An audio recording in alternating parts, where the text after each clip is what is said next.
आज हम बात करने वाले हैं 2025 में आई कोथलवाड़ी फिल्म के बारे में, जिसे आप हिंदी में भी देख सकते हो। कोथलवाड़ी फिल्म के अंदर हमें एक्शन ड्रामा देखने को मिलेगा। फिल्म के अंदर कास्ट की बात करें तो पृथ्वी अंबर, काव्या साइवा और राजेश नटवरंगा और अविनाश देखने को मिलेंगे। फिल्म के अंदर स्टोरी की बात करें तो एक गंभीर और सामाजिक मुद्दे पर आधारित है।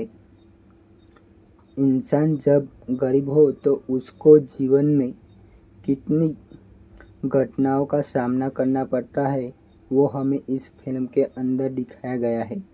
फिल्म की शुरुआत कर्नाटक के एक काल्पनिक गांव कोथलवाड़ी से शुरू होती है, जो कि कावेरी नदी के किनारे पर बसा है। फिल्म के अंदर हमें जो कैरेक्टर है वो हमें टच कर जाते हैं और हम उनसे कनेक्ट हो जाते हैं। तो फिल्म के अंदर एक्शन है और इमोशन भी देखने को मिलेगा।